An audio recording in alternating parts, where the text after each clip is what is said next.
Hello, hello, hello, everybody. This is Tanika Steens, and this is Mindful Mondays.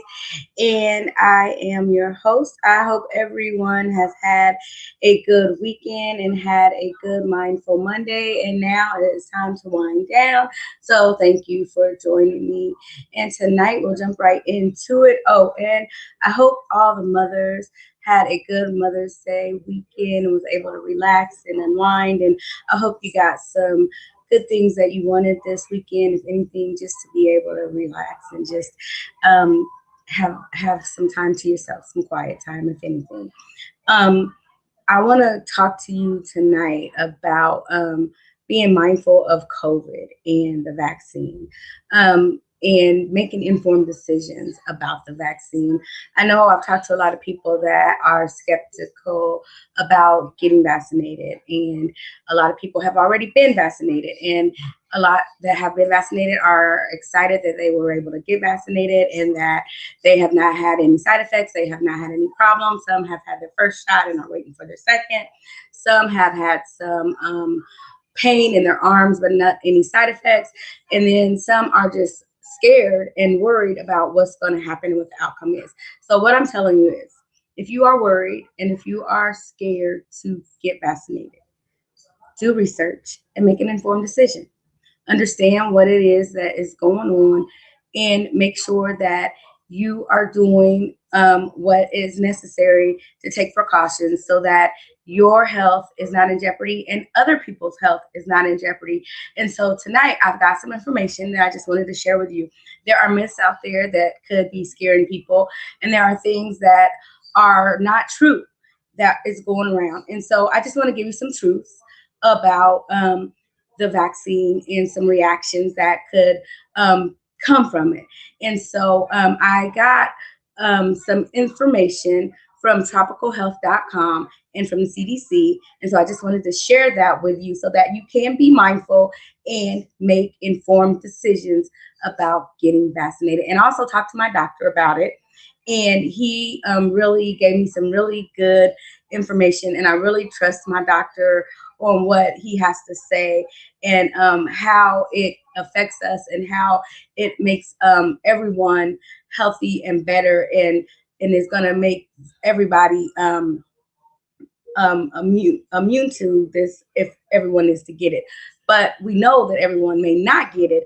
But the more people that get the vaccination, the less likely COVID is to spread, and it will be minimized, and then the safer we will be as a society. So here are some things that you need to know.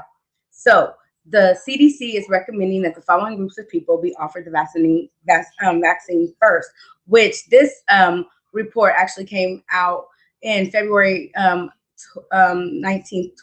2021, but it's been updated since then. So the people that they were saying needed to get it first were healthcare personnel, adult residents of long-term care facilities, essential persons like first responders and teachers, people 75 years of age or older, people ages 65 to 74, people ages 16 to 64 who have underlying medical conditions, and other essential persons who work in industries such as food service and construction. Now, we know since then it has been opened up, and people all the way down to 16 years and younger are now able to get it. And so it has been made available to those age groups. So it's authorized in America for those age groups. There are two vaccines that I want to talk about tonight. The Pfizer BioNTech COVID-19 vaccine, it has an efficacy rate of 95%. This vaccine is suitable for persons 16 years or older. The recipients receive 2 injections 21 days apart. And then there's Moderna's COVID-19 vaccine with an efficacy rate of 94.1%. And this vaccine is suitable for 18 years or older persons. And the recipients receive 2 injections 28 days apart. Both vaccines use messenger RNA technology. Now, If you don't understand what RNA technology is, you need to look it up. And I'm not going to jump into that tonight, but I had to do a whole research paper on it, so I do know a little bit more about it. But I'm not here to talk to you about that. I'm not a doctor, and I'm not here to tell you to get the shot or to not get, or to get the vaccine or to not get the vaccine. I'm not here to persuade you one way or the other. I'm just here to give you some information, and then afterwards, you can make an informed decision. So both vaccines, like I said, use the messenger RNA technology. Both of the vaccines use that mRNA. And these vaccines do not use the live virus, which a lot of people think that it does, the virus that causes COVID-19. They do not use that. So contrary to what you might think or may have heard, these vaccines, the mRNA does not enter into the cell nucleus, which means it can't alter your DNA. So that's one of the myths, that they think that it's going to mutate your DNA and it's going to change your DNA. And I also talked to my doctor, who has been my doctor my whole entire life, and he has always gave me good information. He's always taken good care of me, and he also backed that up. And so it is not going to alter or mutate your DNA. It says the cells receive instruction on how to make a harmless protein unique to the virus. Once copies of the protein are made, the genetic material from the vaccine is destroyed. In response to the protein, the body makes T lymphocytes and B lymphocytes that fight off the COVID-19 virus of an infection happening. And so, according to Dr. Joshua Levitt, there are two pieces of welcome news about mRNA vaccines. Number one is adjuvants. These chemical adjuvants are ingredients that are added to traditional vaccines to stimulate a stronger immune response. Because mRNA vaccines work differently than traditional vaccines, they do not require the same adjuvants, so the ingredients list is actually cleaner than many traditional vaccines. Then number two is preservatives. mRNA is an unstable molecule that requires extremely cold temperatures to maintain its integrity. Those cold temperatures reduce the need for extra preservatives, which are required in traditional vaccines. So there you have it. Those are some information that are facts, not myths. So that busts the myths on if it's going to mutate or change your DNA. So if you were worried about if it's going to do anything to change your DNA, you have the facts on that right there. So now here's some information that you want to know about reactions. If you have had a serious allergic reaction or immediate reaction to any vaccine ingredient, you should not get the vaccine. But talk to your doctor first. This includes a reaction to polyethylene glycol. It's a PEG, and polysorbate. Although polysorbate is not in either of these vaccines mentioned above, it is closely related to PEG, which is in the vaccines. So if you have a severe allergic reaction or an immediate allergic reaction after the first dose, you should not get the second injection, even if the reaction was not severe. Examples of an immediate reaction include hives, swelling, or wheezing occurring within 4 hours of the vaccination. If you have had a severe allergic reaction to injectables in the past, you can still get the vaccine, but you need to be monitored for 30 minutes after getting the vaccine.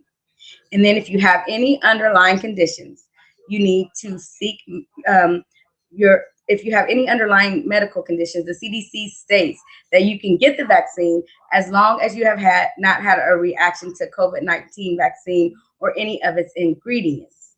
There is, however, very little information about the safety of the vaccine in people who have had autoimmune disorders or a weakened immune system. So again, you want to consult your physician to find out if your immune system can tolerate the vaccine. If you are pregnant or breastfeeding, there is no data on the safety of the COVID-19 vaccine in pregnant or breastfeeding women. It is best to speak to your healthcare provider before considering the vaccine. Those that have already had the COVID-19, if you've already had it, a vaccine may help prevent reinfection in the future because it's unknown how long immunity after getting COVID-19 lasts. The CDC is recommending vaccination 90 days after initial diagnosis. So there's some more information there for you. Now, here are possible reactions that come after the first or second vaccine injection: swelling, pain or redness at the injection site, fatigue, fever, and you remember that is a sign of your immune system working, a headache, muscle pain, joint pain, chills, swollen lymph nodes, general unwell feeling or nausea and vomiting. Now, this is an important note for women. It's common for axillary armpit lymph nodes to become enlarged in the side where the COVID vaccine was administered. The enlargement can persist for several weeks after the vaccine because axillary lymph node enlargement can also occur in breast cancer. This otherwise minor side effect can strike fear in many women after the vaccine. As a result, many experts are now recommending that women avoid unnecessary testing and delay mammograms for at least 1 month after getting a COVID vaccine to allow time for enlarged lymph nodes to subside. It's important to note that getting the COVID-19 vaccine may cause some side effects similar to symptoms of the virus. If you have been exposed to COVID-19 and you develop symptoms more than 3 days after being vaccinated, or if your symptoms persist for more than 2 days, quarantine and then get tested. Now, if you have long-term side effects, both Pfizer BioNTech and Moderna COVID-19 vaccine trials started in the summer of 2020. Because of this, it is impossible to know what the long-term side effects are. If any may occur, we don't know yet. They don't know yet. So they're still trying to figure that out. And I asked my doctor. He said they're unaware, so they're still trying to test and find out. But he did say because technology has come such a long way from 100 years ago, things have moved along a lot faster. So the tropicalhealth.net site does provide available data to the public. So you can go there and find out updated information on adverse data reporting to this in that system. So, do you need to prepare for a COVID-19 vaccine?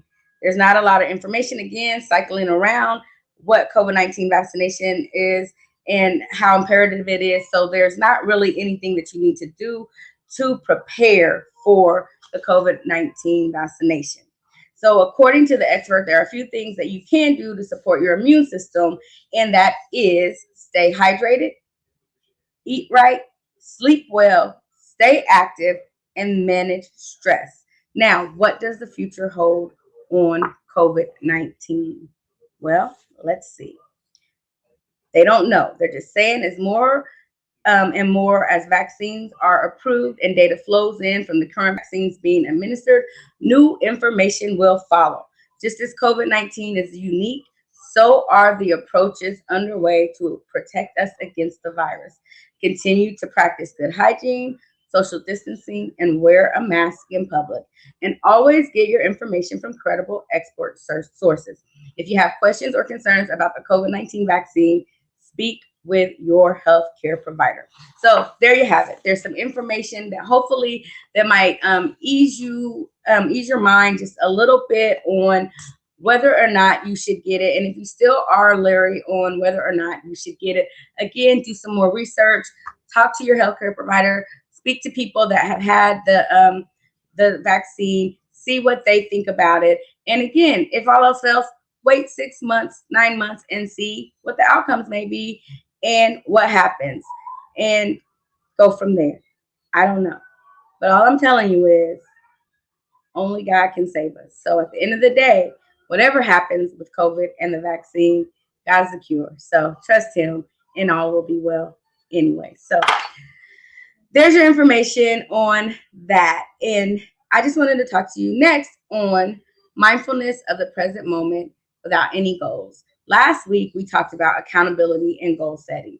And so I know you're probably like, well, now you're talking about mindfulness of present moment without any goals. Yeah, because you have to be mindful of the moment that you're in. You want to be accountable when you set goals because you want to stick to your goals and you want to reach those goals. There's no need in setting a goal if you don't want to reach a goal. But when you are in the moment, you want to be mindful in that moment, and you don't need a goal for being mindful in the moment. So tonight, our meditation is about being mindful of the present moment without any goals. So in this exercise, I will share why it's important to not fixate on outcomes, but rather to stay present for whatever is happening, even if it's not what we want or like. Like, for instance, COVID. No one was prepared for that. We were going along in our busy little lives as we often do. And right then and there, we were stopped in our tracks. And in that moment, we had to stop and we had to be mindful, and we had no clue of what the outcome was going to be. But in that moment, we needed to be present and aware of what was going on in our surroundings so we could understand what we needed to do next. So, mindfulness is not about having some special experience, whether it be of greater calmness or relaxation, deep insight, or even moments of freedom from pain. All those may or may not be part of your experience in any given moment. In all likelihood, you will have many moments of profound calm, of greater well being and insight, and probably much less discomfort and suffering, assuming that you stick with the practice with a sense of ardency and commitment. But in the next moment, as we have seen and will see even more, whatever you are experiencing is likely to change. So, as paradoxical as it may sound, the practice of mindfulness for pain relief is not about seeking or being attached to a particular outcome or mental state or body state, however much we might desire it. And that goes even for pain relief. The power of mindfulness lies precisely in not being attached to any outcome, even as you naturally and understandably desire one. By bringing awareness to how you actually feel in this moment in a visceral, physical way, without memories or hopes getting in the way, you will begin to master the art of how to open, to see clearly, and befriend what is actually unfolding in this moment as it is, thereby allowing the natural alleviation of pain and suffering to happen as efficiently as it can. What is most important for both your future well being and your present well being is that, as they say, you just do it. And as best you can, you rest in awareness without expecting or trying to force any outcome or good feeling. Over time, your familiarity with a deep inner territory or the myriad sensations in your body, including the movements, temperatures, and densities, will grow in a way that many people with all sorts of stress and pain, conditions, and chronic diseases have found to be illuminating, restorative, and freeing. Not just for a moment here or there, but extending out over days, months, years, and even decades. A new way of being in your body, a new way of engaging with and loving life. Well done. I hope that this exercise offers a glimpse of what mindfulness can offer over the long term.